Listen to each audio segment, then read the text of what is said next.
considerarlo un friso. Bueno, pues para comenzar, la fachada de Placeres forma parte de un corpus extenso de programas escultóricos integrados en la arquitectura que presentan figuras reales como los personajes principales de las escenas. De acuerdo con Valdés, 1991, Sanz Castro, 1998 y Salazar Lama, 2015. Se trata de una tradición escultórica que nace en el preclásico tardío y cuyo auge se presenta durante el clásico, particularmente en el clásico temprano. La fachada se encuentra resguardada en el Museo Nacional de Antropología de la Ciudad de México. A partir del año 2018 se conformó un proyecto multidisciplinario para estudiarlo desde diferentes enfoques. Actualmente se está trabajando en su conservación, rescate de color y análisis de la imagen, todo con el fin de lograr una visión integral que nos permita comprender la fachada, intervenirla y presentar un nuevo montaje museográfico. En esta presentación abordaremos precisamente los resultados de las primeras etapas del estudio y los avances de la investigación. Es sabido que la fachada de Placeres fue extraída por un grupo de saqueadores estadounidenses en 1968. Realizaron el desprendimiento del relieve, cubriéndolo con una capa de polímero sintético, telas y yeso. Posteriormente, cortado en 48 secciones que se embalaron en cajas de madera y se llevaron a Nueva York. El gobierno mexicano logró recuperarla y llevó al Museo Nacional de Antropología en cajas de madera. En el museo fue restaurado por Carlos Sigüenza en 1969. A pesar de que no existen informes al respecto, podemos deducir por las fotos del archivo histórico del museo y las evidencias en la pieza que cada bloque fue estabilizado de manera individual antes de armarlo general. Este proceso consistió en colocar a cada bloque un soporte en la parte de atrás, hecho de alambrón embebido en cemento y dejando pequeños anclajes al descubierto. Así, el relieve en su superficie modular, formada por 48 paneles soldados, a una estructura secundaria fijada al muro poniente de la sala mayor. Una vez armado el rompecabezas, se aplicó al relieve una pasta de resane para ocultar las uniones de los paneles y dar unidad estética al conjunto. Cabe señalar que los fondos planos del relieve que correspondían a pérdidas de capa pictórica fueron resanados imitando el color de los restos de policromía similar y sin limpiar, lo cual desvirtúa y dificulta la apreciación de la obra. También se detectó una capa blanquecina de polímeros que impide ver la paleta cromática original. Los primeros pasos del nuevo proceso de restauración. En una primera etapa del proyecto de restauración iniciado en 2018, la fachada fue sometida a diversos análisis instrumentales y registros especiales por parte del grupo científico del Laboratorio Nacional de Ciencias para la Investigación y Conservación del Patrimonio Cultural del Instituto de Investigaciones Estéticas de la UNAM, en conjunto con el Laboratorio Códice y el Laboratorio de Documentación y Análisis Tridimensional, ambos de la Coordinación Nacional de Conservación del Patrimonio Cultural del INAH. A partir de estos análisis y registros primarios, se pudo plantear un protocolo de limpieza de la policromía original para liberarla de la capa de polímero que la opacó y que se aplicó durante la primera intervención realizada hace 50 años. Para poder contar con un registro detallado de la fachada antes de la intervención y poder identificar y caracterizar el material constitutivo, así como la técnica de manufactura, fue necesario realizar un registro fotográfico con luces ultravioleta e infrarrojo, un registro tridimensional y aplicar técnicas espectroscópicas con equipos portátiles, al igual que técnicas de microscopía. El proceso de limpieza diseñado por el Laboratorio Códice permitirá, una vez terminado, apreciar mejor la obra con la paleta cromática original. A la fecha, este proceso de limpieza nos ha permitido rescatar en algunas secciones el brillo de la saturación de los colores, mismos que permanecían ocultos tras un velo blanquecino ocasionado por los tratamientos previos de restauración. Aquí podemos ver cómo nos señalan las flechas, las zonas donde todavía no se realizaba la limpieza, pues se ve la parte blanquecina. La propuesta de reconstrucción del programa escultórico. Estudiar y comprender esta fachada requiere, además de restaurarla, analizar los elementos iconográficos y plásticos constitutivos y observar su comportamiento dentro de un marco contextual de la tradición escultórica, a la que pertenece. Creemos que un análisis comparativo podría ayudarnos a esclarecer ciertos aspectos y guiarnos en la interpretación y la reconstrucción hipotética del programa escultórico. La paleta cromática que se ha comenzado a rescatar con el proceso de restauración revela 4 colores básicos que se utilizaron de forma estandarizada: rojo de base, con una capa naranja debajo para resaltarlo; líneas de color rojo oscuro que enfatizan los elementos iconográficos modelados o definen detalles de forma; y pequeñas áreas de color negro y blanco. En algunos casos, el uso del color tiene claras intenciones naturalistas, como el contraste blanco-negro en los ojos o las arrugas del rostro del anciano mostrado anteriormente. Esta paleta cromática es bastante frecuente en los siglos finales del Clásico temprano, del 450 AC al 600 DC, así como en el primer siglo del Clásico tardío. En ocasiones, como ocurre en Balancú, la misma paleta cromática de los programas escultóricos se utiliza en el resto de la superficie arquitectónica, con lo que todo el conjunto adquiere un grado de alta homogeneidad visual. En cuanto a la reconstrucción de la fachada, las fotografías tomadas durante el proceso de saqueo y disponibles en la página web Trafficking Culture documentan varias secciones del programa escultórico que fueron extraídas o cortadas y dejadas en el lugar. 4 fotografías corresponden con un segmento idéntico al central que estuvo ubicado en el lado derecho de la fachada, mientras que las otras 3 muestran un rostro cortado por los 4 lados, carente de capa pictórica en la mayoría de la superficie y con rasgos ligeramente diferentes. Creemos que se trata de un tercer rostro, muy probablemente ubicado en el otro extremo y que pertenecía a un segmento muy parecido al central. Esto último lo deducimos por los restos de estuco del lado izquierdo, que indican que ahí hubo un marco de plumas similar. Si vemos en la parte izquierda del dibujo, que se ve en negro, alcanzamos a ver un pequeño detalle de plumas que es casi igual al que tenemos en el rostro central. Estas observaciones nos permiten restituir gráficamente 2 segmentos adicionales en ambos extremos. Con ello, pudimos reconstruir en gran medida el aspecto original del programa escultórico. Calculamos que tuvo una longitud de poco más de 13 metros y una altura de 2.48 metros como máximo. La escena completa se basa en la repetición de elementos similares, y esta es, según George Kubler, en 1962, una característica que define a la mayoría de los frisos mayas del periodo clásico, aunque existen algunos que integran un elemento heterogéneo en el centro de la composición.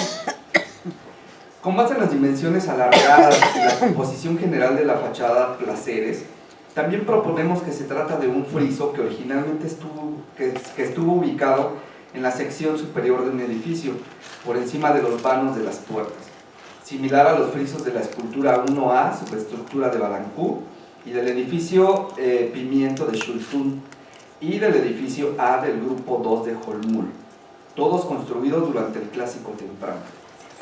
Es posible incluso que las franjas con motivos trenzados que delimitan la escena abajo y arriba y cuyo volumen sobresale del fondo corresponden con la moldura media y la cornisa del edificio, que son elementos arquitectónicos que justamente enmarcan los frisos en otros ejemplares contemporáneos.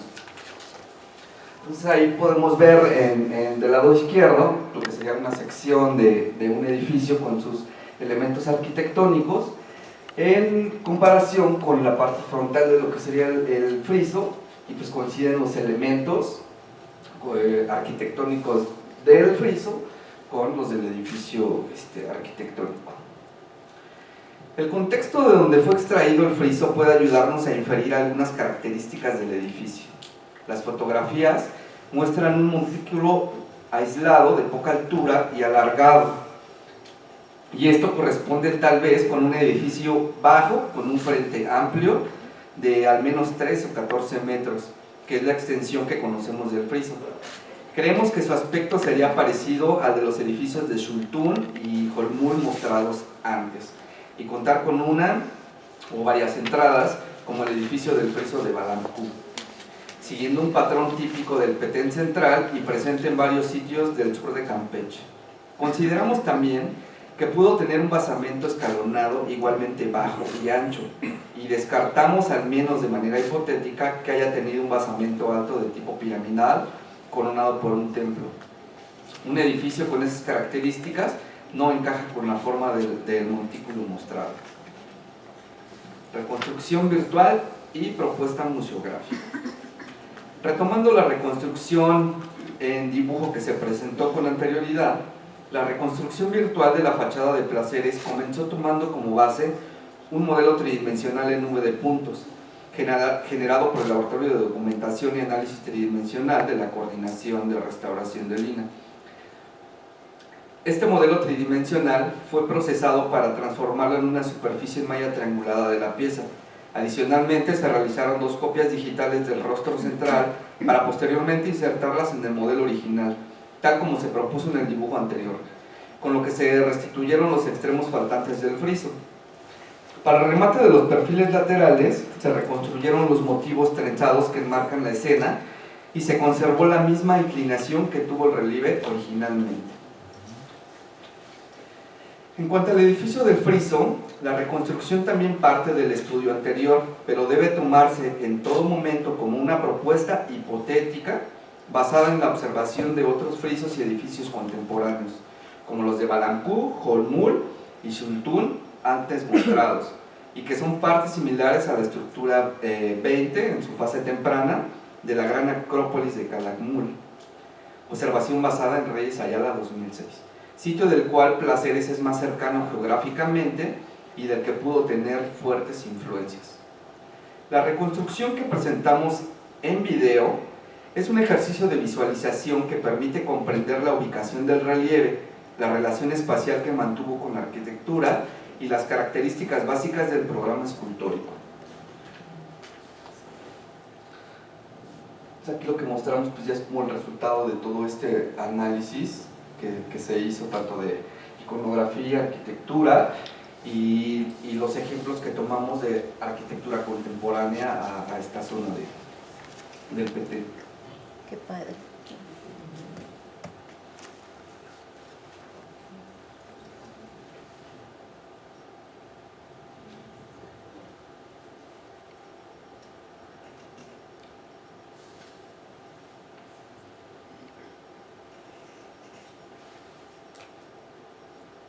Entonces aquí toda esta información, pues, como les decía, está sujeta, como sigue en proceso, pues está sujeta a cualquier cambio según avance la investigación, ¿no? No se puede dar como por hecho todo lo que estamos ahorita en este momento planteando.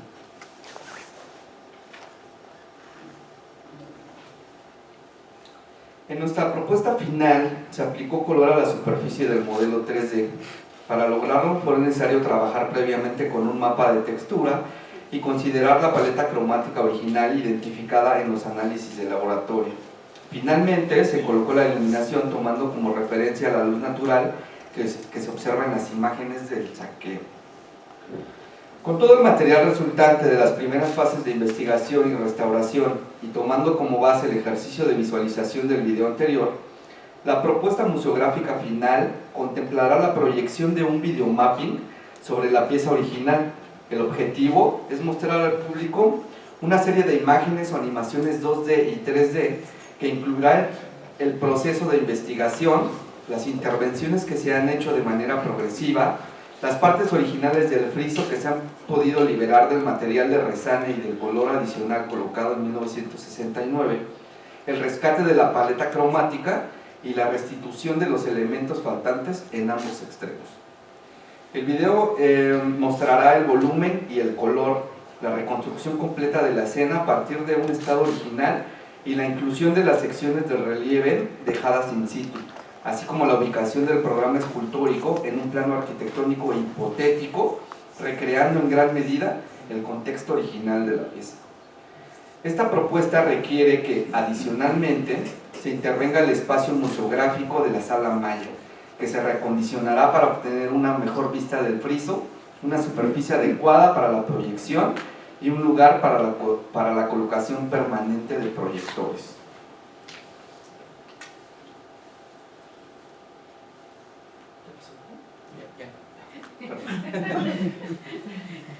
Bueno, pues observaciones finales. El trabajo que hemos presentado reúne los esfuerzos iniciales de un trabajo de equipo multidisciplinario que, con la ayuda de nuevas tecnologías y recursos digitales, pretende recuperar parte de las características del friso que se han perdido con la descontextualización y mostrarlas al público a través de un nuevo montaje en la Sala Maya del Museo Nacional de Antropología. Con ello, se aspira a generar un nuevo discurso alrededor de la pieza, un discurso que brinde la información necesaria y completa para comprender la fachada de manera integral y que permita entenderla y concebirla como parte de una tradición de esculturas integradas en la arquitectura y no verla como un objeto aislado de su contexto cultural. Estamos conscientes que reconstruir una pieza arqueológica como lo hemos hecho conlleva riesgos. Por ejemplo, la forma del edificio. El punto más delicado de nuestra propuesta solo puede inferirse a partir de ciertos rasgos aún presentes en el friso y a través de la comparación controlada con ejemplares contemporáneos. Al respecto, debemos decir que el proyecto contempla realizar una temporada de campo con la que se buscará conocer el sitio y el edificio del que procede el friso. Con ello, podremos corroborar o modificar muchos de los datos hipotéticos que hemos presentado. Es así como reconocemos que hace falta mucho por hacer en las distintas disciplinas involucradas en este proyecto. En esta presentación nos hemos limitado a mostrar algunos de los primeros resultados y las propuestas que han surgido en el camino, temas que condicionarán y determinarán los siguientes pasos de la investigación. Muchas gracias.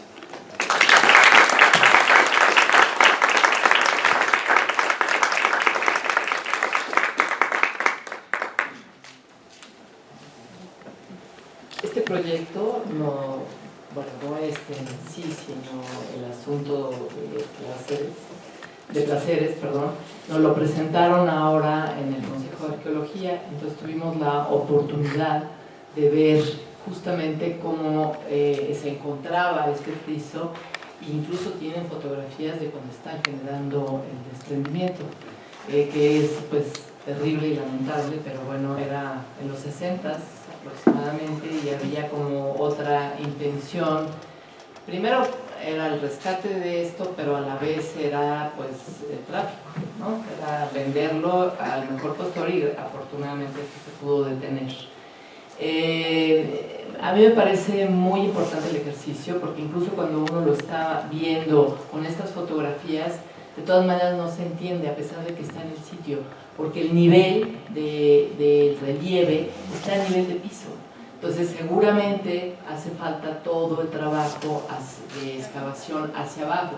Entonces esto ayuda mucho a entender que era una decoración de la parte pues, de la cubierta de ese edificio.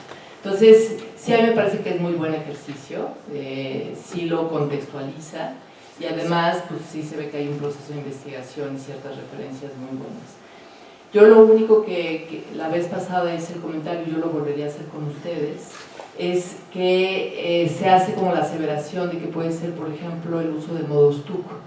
Yo quiero insistir en que el modostuc en esa época no se usaba o no existía comercialmente. A lo mejor sí tienen una composición parecida, a lo mejor sí hay cola, ¿no? Pero no le pondría yo la marca comercial o el nombre así, ¿no? Yo lo dejaría como que es una pasta compuesta por estas cosas. Es una recomendación.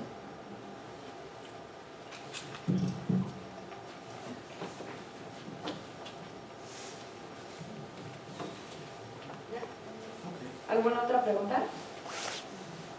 No.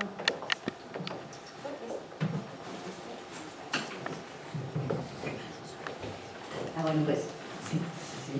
Yo los felicito por este trabajo, por este esfuerzo conjunto. Creo que es un excelente ejemplo de cómo se pueden trabajar, ¿no? Interdisciplinariamente, transdisciplinariamente, ¿no? para un caso y los alcances que esto puede tener.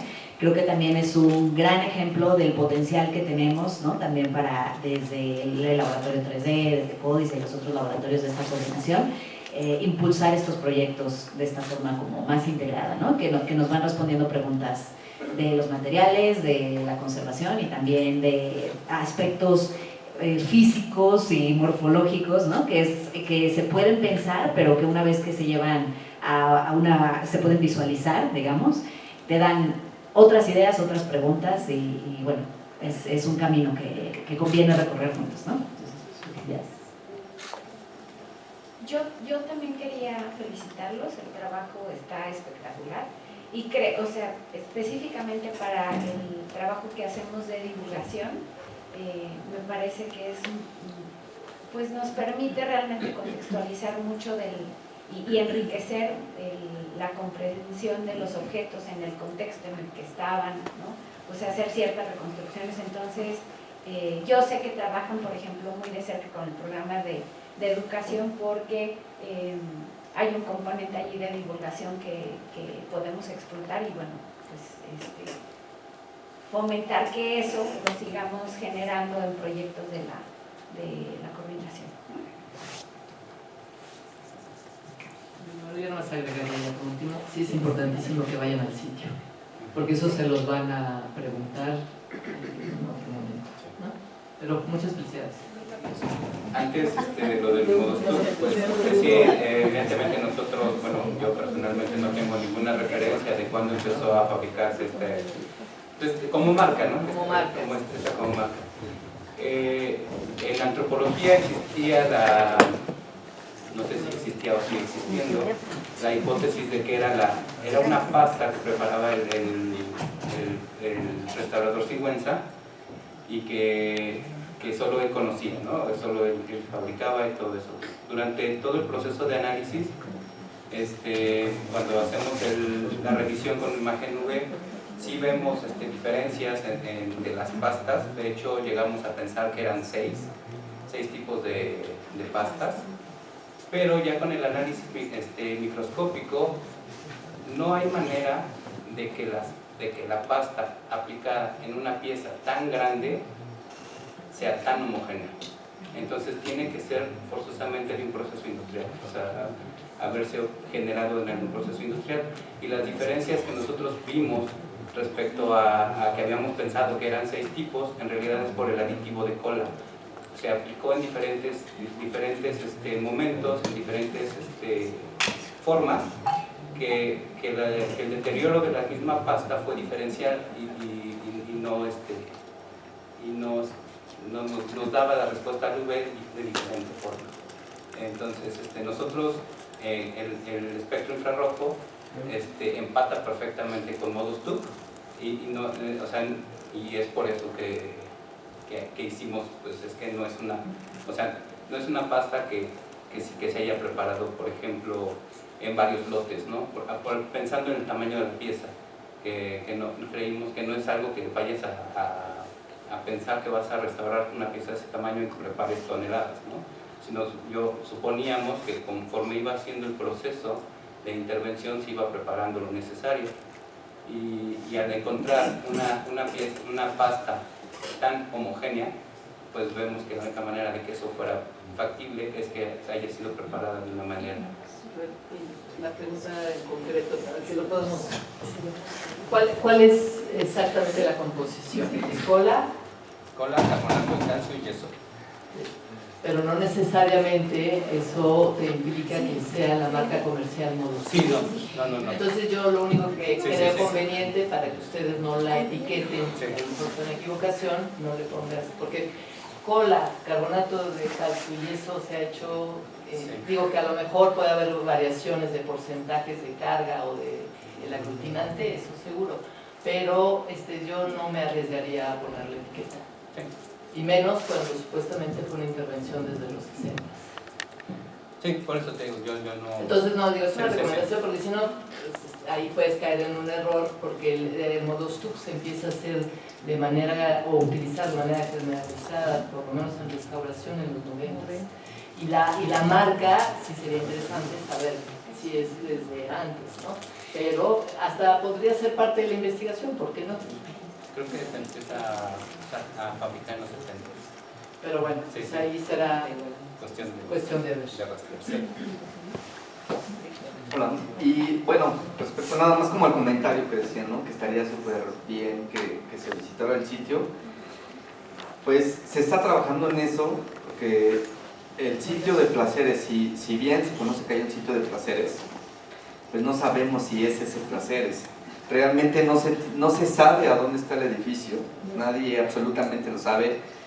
De hecho hay dos comunidades que se llaman Sí, hay algunas comunidades que se llaman Placeres. Lo que se está trabajando en el proceso de investigación para tratar de buscar la ubicación es, en inicio se hizo como un análisis gráfico de las fotografías aéreas que se encuentran en la página de tráfico, con un análisis topográfico de toda la zona del sureste, ¿no? Solo hay un dato que por ahí se menciona en la página de tráfico, donde el traficante dijo, sí, pues está como a 50 kilómetros de Calakmul, ¿no? Entonces nos empezamos a guiar por eso, haciendo un radio de 50 kilómetros de Calakmul, pues es muchísimo, ¿no? Incluso hasta agarrar una parte de Guatemala. Entonces estamos haciendo como ese análisis topográfico, geográfico, comparado con vistas aéreas para tratar de ir minimizando el radio, ¿no? de búsqueda, pero pues sí, ya después a ver si sale algo que les podamos decir. ¿Se descartó que fuera parte de alguna estructura de alguno de los sitios justo para cúmulos que están en el... Pues tienen estructuras tan similares y mascarones tan similares. Que ya no se llame así, o sea, bueno, vamos que en ese momento se designe así, pero que sea de los que ya están explorados. O que se haya cambiado de nombre. Ajá.